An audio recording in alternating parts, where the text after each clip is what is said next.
starting point was all these gadgets that we have today, so that you don't have to get pleasure through bodily contact with a real partner, another person, but gadgets. And I thought maybe there is a solution here, because I saw a publicity for a quite disgusting gadget. It looks like a lamp for light, but it's really a kind of a vibrating machine where you take off the top, and then you can put different out of rubber tops, which can be imitate a mouth, a vagina, anal opening, with hair, without hair, and then you can regulate how dense it is, and you put in, press it, and it vibrates. So I said, let's say I'm a man, there is a woman. We are all tired, but we want somehow to enjoy.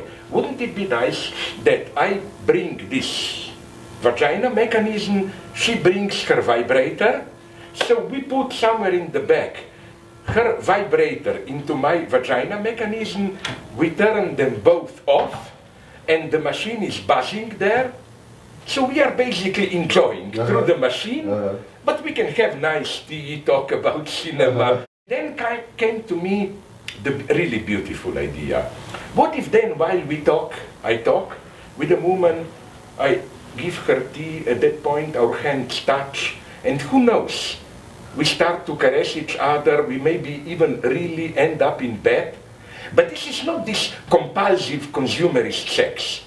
We did the duty through the machines buzzing there. Wouldn't this be a pure romance? Like, we did it without any obligation. Because as Jacques Lacan, my favorite psychoanalyst, put it nicely, hey, this is a tendency today.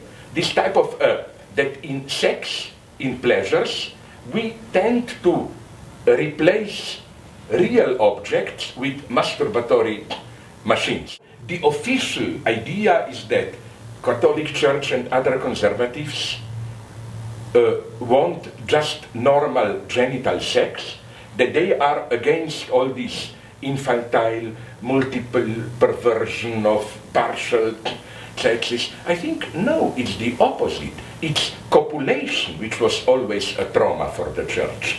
But all these drives, look at church rituals, eating the blood of Christ, it's all oral and anal sex and so on.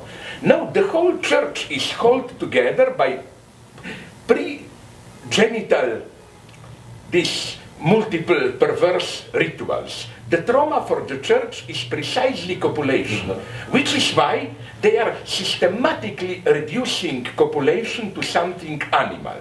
What always surprises me with the church is, for example, you know, when they say, if me and the woman make love, if it's not to procreate child, it's just animal pleasure.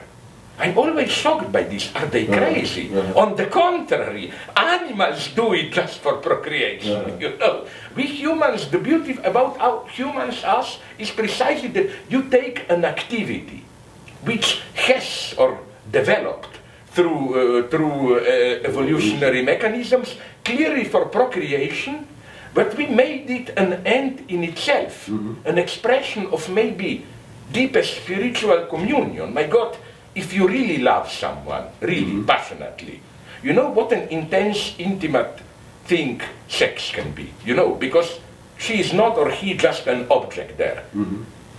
It's really the whole person which gives yourself to. So what I'm saying is that how things are much more ambiguous today, so I'm totally opposed to the Judith Butler style feminism, where they claim, a tyranny of genital heterosexual techniques and so on and so on. No, I claim, if anything today, we live in a tyranny of pre-genital sexuality. Even if you have genital sex, it's treated as specific technique, you know, as just another pre-genital technique.